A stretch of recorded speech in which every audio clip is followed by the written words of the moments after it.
ဘုရားကိုယ်ကိုငါစီဝါဥစ္စာတိုးတက်မဲ့ဆိုဒါတလွဲကိုတွေးတာပဲဖြစ်တယ်စီဝါဥစ္စာတိုးတက်ဖို့ဘုရားငါကိုယ်ကိုမင်းစီဝါဥစ္စာတိုးတက်မဲ့လို့ဘယ်တော့မှမဟုတ်စီဝါဥစ္စာတိုးတက်ခြင်းအကြောင်းကဘာလို့ဆိုရင်ဥဒ္ဓနာသမရာမင်းကြိုးစားရမယ်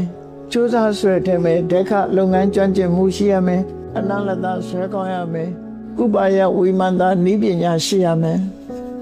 အလံကာတုံကိုယ်တိုင်လုံးနေလို့ရှိရမယ်အလံတန်ဝိထတုံစီမံခန့်ခွဲတတ်မှုရှိရမယ်ဟောတာဘုရားဟောတာ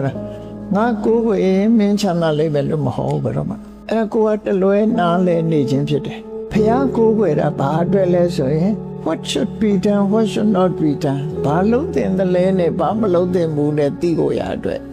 လိုအပ်တယ်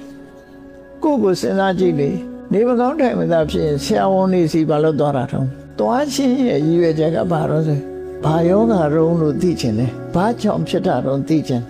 ဘယ်ဆေးတောက်ရမှာလဲဘယ်အစားအစာရှောင်ရမှာလဲဒါပဲမဟုတ်လားကျန်တဲ့ဆေးတောက်တဲ့အပိုင်းတွေကြတော့ကိုယ့်ကိုယ်လုံးအဲ့လိုခွဲခြားမြင်မို့လို့တယ်ခွဲခြားမမြင်လို့ရှိရင်ဟာကိုယ့်ဟာကိုယ်အတ္တဟိအတ္တနောနာထောကိုယ်သားလင်းကိုယ့်ရဲ့ကိုယ်ဝေရဆိုရင်ဖះလည်းကိုယ်ဝေစရာမလိုဘူးဘယ်ဟာလည်းကိုယ်ဝေစရာမလိုဘူးလို့ဆိုပြီးတော့လမ်းလွဲသွားပြန်တတ်တယ်အဲ့ဒါ